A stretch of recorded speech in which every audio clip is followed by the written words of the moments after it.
ও দাদু, এক পিস মাংস দাও না। কি রান্না করছো? আচ্ছা তাহলে হতে দে মাংসটা, রান্না করতে দে, তোরা পরে খাস। এখন তো সব শেষ করে দিল্লিটা হলে পিকনিক মজাটা কোথায়? ওই ঠিকই তো বলছে দাদু। এখন মাংসটা খেয়ে নিলে আর খাবো কখন? আমরা তুই না সত্যি হ্যাংলক। তাহলে চল, নাচানাচি করি, দাদু রান্না করো। হ্যাঁ তাই যা তোরা, আমাকে একটু শান্তি করে রান্নাটা করতে দে তোরা। হো হো, ঢিক্কিচিকু ঢিক্কিচিকু। কি রে পটকা দাদা, নাচানাচি করছো? কি বাত, এত আনন্দ কিসের? কিছু বলছিস? আরে এত হাসি, এত আনন্দ, ব্যাপারটা কি কি হচ্ছে তোমাদের? ওই পিকনিক হচ্ছে, পিকনিক। তো আমাকে দিবি নাকি?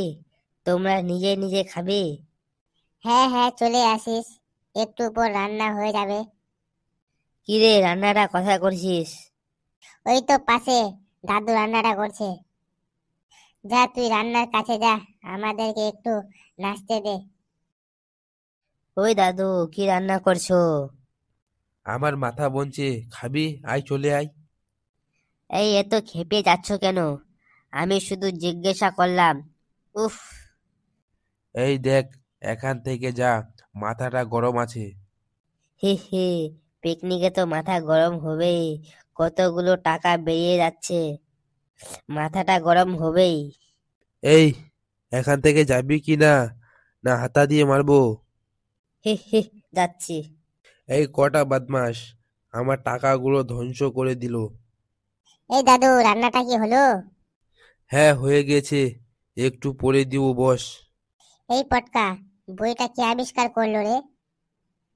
চাঁদ তেরি, একটু নাচানাচি করছিলাম, এখন একটা কথা বললি, পুরা মুডটা চটকে চাটনি হয়ে গেল। আমি জানি, কি গো দাদু, কে? জোহাস কুটের বাপ। উনি কি এখনো বেঁচে আছে? ধুর পাগল, কবে টিকিট কেটে চলে গিয়েছে।